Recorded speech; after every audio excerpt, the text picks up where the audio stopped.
जय हिंद दोस्तों, मैं हूं आशीष और आप सबको इंडिया में जान पर स्वागत है। दोस्तों, आप सबको याद होगा मैं 2 दिन पहले बताया था अब अमेरिका S-400 को लेकर टर्की पर संक्शन लगाने की तैयारी कर रहा है। मीडिया रिपोर्ट के अनुसार आज अमेरिका की सीनेट में टर्की पर संक्शन लगाने को लेकर बिल पास हो गया है। लेकिन अमेरिका के संक्शन और टर्की के बीच डोनाल्ड ट्रंप खड़े थे, जो टर्की पर संक्शन लगाने के पक्ष में नहीं थे। उन्होंने साफ तौर पर कह दिया था अगर सीनेट में संक्शन लगाने को लेकर बिल पास भी हो जाता है तो ट्रंप अपना पावर का इस्तेमाल करके वीटो कर देंगे। इसलिए मैंने अमेरिकन मीडिया में काफी ढूंढने की कोशिश की। अमेरिकन सीनेट में अब बिल सिंपल मेजोरिटी में पास हुआ है या 2/3 मेजोरिटी में पास हुआ है। अगर बिल 2/3 मेजोरिटी में पास होता है तो ट्रंप चाहकर भी वीटो नहीं कर पाएंगे। देखिए, ट्रंप वीटो कर भी देते तो जो बाइडेन आने के बाद संक्शन लगना तय था। ऐसे में सवाल उठता है कि अब बाइडेन पावर में आने के बाद भारत पर भी संक्शन लगेगा, क्योंकि जो बाइडेन खुले तौर पर कह चुके हैं रूस उनका दुश्मन नंबर 1 है।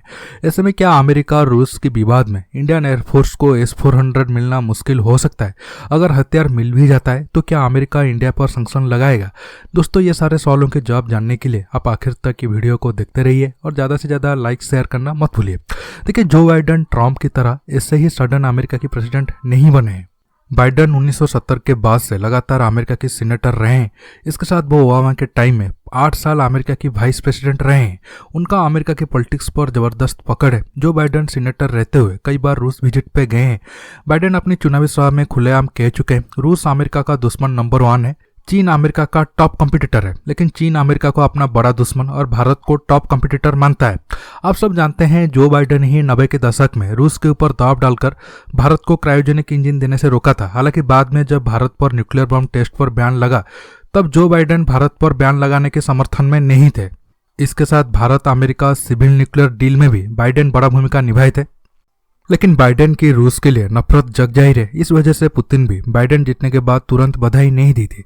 देखिए, सब जानते हैं रूस की इकोनॉमी ऑयल और गैस एक्सपोर्ट और हथियार बेचने पर चलता है। नहीं तो रूस और कुछ भी ऐसा प्रोडक्ट नहीं बनाता है जो दुनिया की मार्केट में कंपटीशन में ठहर सके। रूस की बाकी प्रोडक्ट प्राइस ज्यादा और क्वालिटी में कम होता है अमेरिका और यूरोप की प्रोडक्ट के कंपेयर में। इसलिए अगर अमेरिका रूस की ऑयल और हथियार एक्सपोर्ट को बंद कर देगा तो रूस की इकोनॉमी बर्बाद हो जाएगा। अमेरिका पहले से रशियन ऑयल कंपनी पर बैन लगाया है और यूरोपियन देशों को ये बोल दिया है अब रूस की ऑयल खरीदने की बजाय अमेरिका की ऑयल खरीदे, जिस वजह से रूस को झटका लगा है। इस कड़ी में अमेरिका चाहता है अब दुनिया भर में रूस के हथियार को कोई नहीं खरीदे। जो खरीदेगा अमेरिका कटसा एक्ट के थ्रू बैन लगाएगा। देखिए, अमेरिका भारत पर S-400 खरीदने पर बैन तो नहीं लगाएगा, लेकिन भारत को ब्लैकमेल करके अपना हथियार बेचने की जरूर कोशिश करेगा। कैसे, आपको आगे बताता हूँ।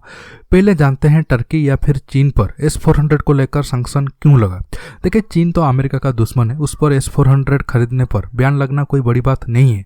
लेकिन टर्की नाटो मेंबर होने के साथ साथ अमेरिका का लंबे वक्त तक अलाय रहा है, उस पर बैन लगना हैरानी की बात थी। देखिए, अमेरिका कहता है S-400 और F-35 एक साथ यूज करने से F-35 के डाटा रूस के हाथ लग सकता है। देखिए, ये थ्योरी 100% सही नहीं है।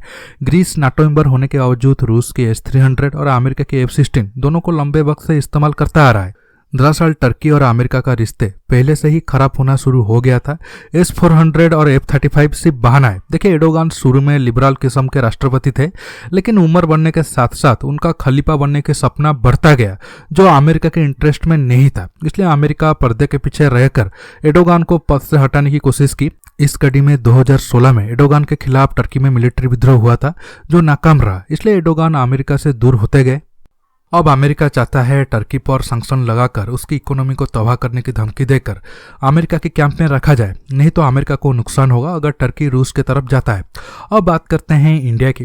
देखिए, ऐसा बयान इंडिया पहले अमेरिका से झेल चुका है। इंडिया के लिए ये नया नहीं है। अगर बाइडेन अब S-400 को लेकर भारत के ऊपर संक्शन लगाएंगे तो नुकसान अमेरिका को ही होगा। भारत जैसा बड़ा मार्केट अमेरिका के हाथ से जाएगा। भारत आगे अमेरिका का हथियार को ना खरीद कर रूस, फ्रांस जैसे दूसरे ऑप्शन के पास चला जाएगा, जिनके खिलाफ गठबंधन भी कमजोर होगा। ऐसे में बाइडेन भारत पर कोई बयान तो नहीं लगाएंगे, लेकिन संक्शन के डर दिखाकर भारत को ज्यादा हथियार बेचने की कोशिश करेंगे। खासकर MMRC-2 में अमेरिकन प्लेन खरीदने पर बाइडेन भारत पर दबाव डाल सकते हैं। भारत चाहेगा तो इस मुश्किल से निकल सकता है। कैसे, आपको जल्द एक न्यू वीडियो में बताऊंगा। दोस्तों, आज के टॉपिक में बस इतना ही। आपको ये वीडियो कैसा लगा नीचे कमेंट बॉक्स में कमेंट करके बताइए। दोस्तों, ये वीडियो को ज़्यादा से ज़्यादा लाइक शेयर करने के साथ साथ आप मेरे चैनल को सब्सक्राइब करना मत भूलिए और सब्सक्राइब बटन के पास जो बेल आइकन है उसे प्रेस करिए, ताकि आगे आप मेरे आने वाले वीडियो को मिस ना कर सकें। दोस्तों, रहता हूँ बहुत जल्द एक न्यू टॉपिक के साथ मिलूंगा। नमस्कार, जय हिंद।